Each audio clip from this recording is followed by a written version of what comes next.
તો ખોડલધામમાં લેવા પાટીદાર દ્વારા એક પ્રકારે શક્તિ પ્રદર્શન પણ કરવામાં આવ્યું, જેમાં ધારાસભ્ય જયેશભાઈ રાદડિયા પણ ઉપસ્થિત રહ્યા। ખોડલધામના ચેરમેન નરેશભાઈ પટેલ સાથે સુખદ સમાધાન થઈ ગયું હોય તેવી ચર્ચાઓ અત્યારે ચાલી રહી છે। આપને જણાવી દઈએ કે જયેશભાઈ રાદડિયા અને નરેશભાઈ પટેલ વચ્ચે મંદુખની અગાઉ ચર્ચાઓ હતી। ઇફકોની ચૂંટણી યોજાઈ હતી, ત્યારબાદ જયેશ રાદડિયાએ નામ લીધા વિના શાબ્દિક પ્રહાર કર્યા હતા અને કહ્યું હતું કે સમાજના અગ્રણીઓને રાજકારણ ન કરવું જોઈએ।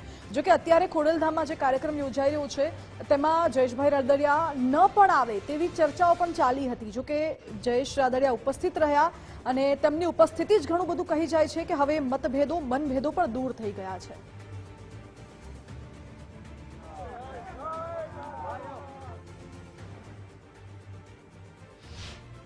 ઘણી વખત જે વાતો વહેતી હોય છે એનાથી વિપરીત હોય છે અને આ અમારા બધા વડીલો, અમારા શ્રેષ્ઠીઓ જે કાયમ સમાજના કામમાં એક થઈને કામ કરે છે।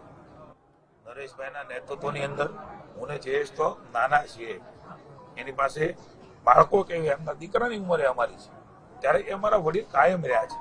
એટલે આવી કોઈ વાતો ઉપર મારી વિનંતી છે કે સમાજનું કામ હોય, સેવાનું કામ હોય ત્યારે જયેશ પણ મોખરે હોય છે અને નરેશભાઈ પણ મોખરે હોય છે। જ્યાં જે કે એ પ્રકારે સમાજને ગમે એ પ્રકારનું કામ કરવા માટે ભાઈ કૌશિક હોય, કમલેશભાઈ હોય કે પ્રફુલભાઈ હોય કે મનસુખભાઈ હોય, અમે હંમેશા તત્પર હોઈએ છીએ। ઉત્તમ ઉદાહરણ ખોડલધામથી આપને મળ્યું છે। Thank you.